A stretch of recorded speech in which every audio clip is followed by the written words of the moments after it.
So I want to talk about Batman Arkham City, released in 2011. It's the sequel to Arkham Asylum. It was developed by Rocksteady but published by WB. In this game, I had a blast playing through. And I played through it for the first time this year, so 2024. If you're new to the channel, hit that subscribe button, hit that like button, leave a comment, please. Thank you. So, this game has combat style and traversal style similar to an Assassin's Creed game, or I guess Shadow of Mordor, because it's published by WB, so I think they kind of used similar mechanics and similar style of gameplay that they jacked from Assassin's Creed. But the vibe and the city and the dark grittiness and like the fact that it was almost like a post-apocalyptic scenery, the way it's set up, how like Joker kind of took over the whole thing and they let all the lunatics out and the criminals out, it really vibes with me personally. So when I play this game, I really enjoy that type of city, that type of environment to traverse, where some of the Assassin's Creeds, they are beautiful and they're more natural, and the city's more, structured and not destroyed and completely like trashed. But it's a complete change from like a Shadow of Mordor, a complete different style of development, style of city, style of environment, because Shadow of Mordor is not a city, but they did a really good job with adding to the Arkham Asylum format, giving you more opportunity to travel in an open area. So I do like the city size, and I'm not one who really enjoys open world video games that much. Like, I get burned out quite fast with like a overwhelmingly large area. In this game, it's a fair size. I enjoy it. Some of the story elements are based more underground too, so you're in a more linear adventure, a more linear and guided path in some of the story elements, so it doesn't always feel like you're just out kind of chasing dots around the map, which I think does a good job complementing each other, like having those two aspects of it. So the vibe is great. I vibe with the atmosphere and the ambiance that's created in this world.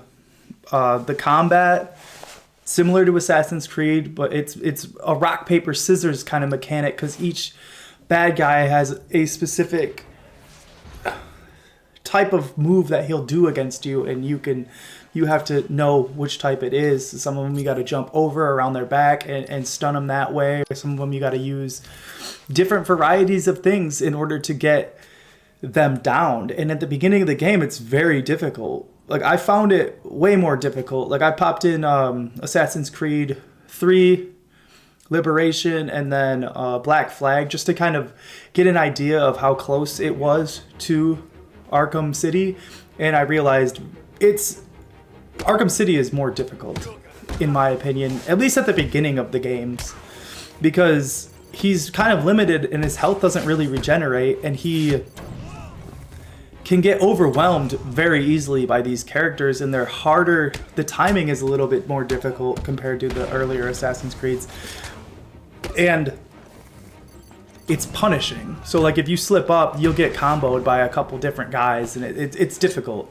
I found myself dying more than I thought I should, considering I have a lot of experience playing video games and third-person open world Assassin's Creed style video games also. So the traversal is fun. It's, he can climb stuff, but he also has his grapple hook, and he has the ability to float and glide and fly once you master that. So it's not really Assassin's Creed in that aspect, because you can traverse using his bat stuff, his bat equipment, his bat grapple hook, and it's really fun to see it and to use it and to feel like you're Batman. So it's a cool Batman simulator, open world-ish, you know.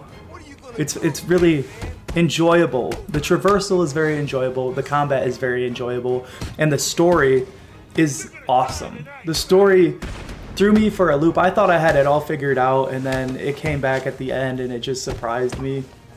And that story is something that is a masterpiece, really. How they created that. I don't know if they took that from a comic. I'm sure they did, because I saw some of the things from older Batman animated series too, like some similar things, aspects, and content that related back to the animated series. But I think that this story stands out as one of the best Batman stories that I've ever like participated in, watched, or consumed, I guess. And there are a lot of surprises and twists and turns in this game. And there are the iconic characters, you know, Batman, Catwoman, Robin. Then there's bad guys like Bane, Harley Quinn, Catwoman, she's sort of a bad guy, Poison Ivy, the Joker, Ra's al Ghul, like iconic bad guys, Mr. Freeze, that you have the Penguin, that you have story elements involved in, and that you get to see them and you're like, oh yeah, cool, and then they're short-lived. Like you get that point, and then you kind of move on and move further into the story, and it's based more around the Joker and Ra's al Ghul.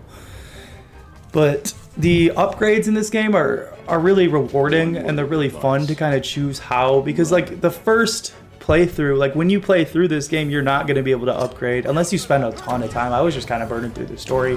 I didn't have a lot of extra points there to go, so you just kind of like pick your character, and I was doing like the ice weapons and the ice upgrades.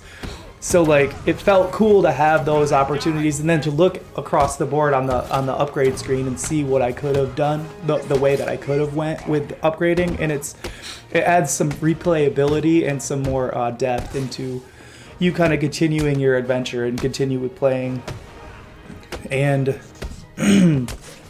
speaking of replayability, this game is super fun to just like hop in. There's like Riddler trophies that you can get, and then there's Riddler stuff later on where you like go in and it's basically just like rounds of bad guys that you're fighting against.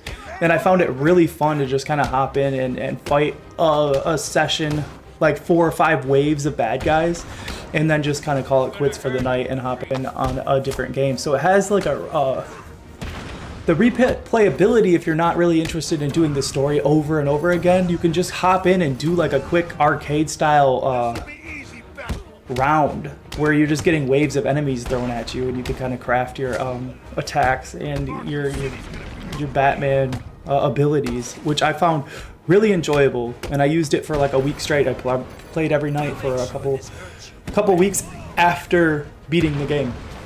So it kept me kind of engaged and enjoying it. I really enjoyed the soundtrack, the ambiance that it sets up. There's nothing too crazy that stands out, but I do like what they did with the soundtrack. The voice acting is amazing. The voice acting is top tier in this game. It's beautiful. But yeah, Batman Arkham City, great game. I love it. I recommend it. Great sequel. I haven't played the third one yet, but Rocksteady was kind of put out a stinker this year, but that game is amazing and I recommend it. Thanks for tuning in.